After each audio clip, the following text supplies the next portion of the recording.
जय एस.सी.टी वैदिक शेतकरी मित्र हो, नमस्कार.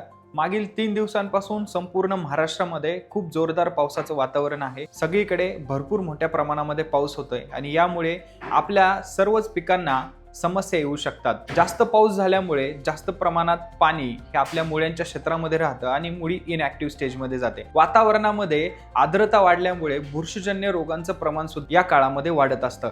आपल्या फळबागांवरती, भाजीपाल्यावरती डाग, करपा व इतर बुरशीजन्य रोग जास्त प्रमाणामध्ये येऊ शकतात. तर यापासून आपण कसं वाचायचं पाहूया. जे शेतकरी मित्र एस.सी.टी वैदिक तंत्रज्ञान 100% वापरत आहेत त्यांना घाबरण्याची काहीही गरज नाहीये. आपण शेड्यूल रेग्युलर प्रमाणामध्ये वापर करावा. आपल्याला कोणत्याही प्रकारच्या या समस्यांचा सामना करावा लागणार नाहीये. परंतु जे शेतकरी मित्र एस.सी.टी वैदिक तंत्रज्ञान अर्धवट वापरत आहेत, जे एस.सी.टी व केमिकल असं काही वापरत आहेत, केमिकल शेती जे पूर्णपणे करत आहेत, असे सर्व शेतकरी मित्र जर ही ट्रीटमेंट कराल तर आपल्याला कोणत्याही प्रकारची समस्या आपल्या पिकावरती येणार नाही. आपल्याला काय करायचंय, soil charger 5 litre, energy booster 1 litre, हे एवढं कॉम्बिनेशन आपल्याला जमिनीतून द्यायचं आहे. मग तुम्ही आळवणी करत असाल तर एकदम उत्तम.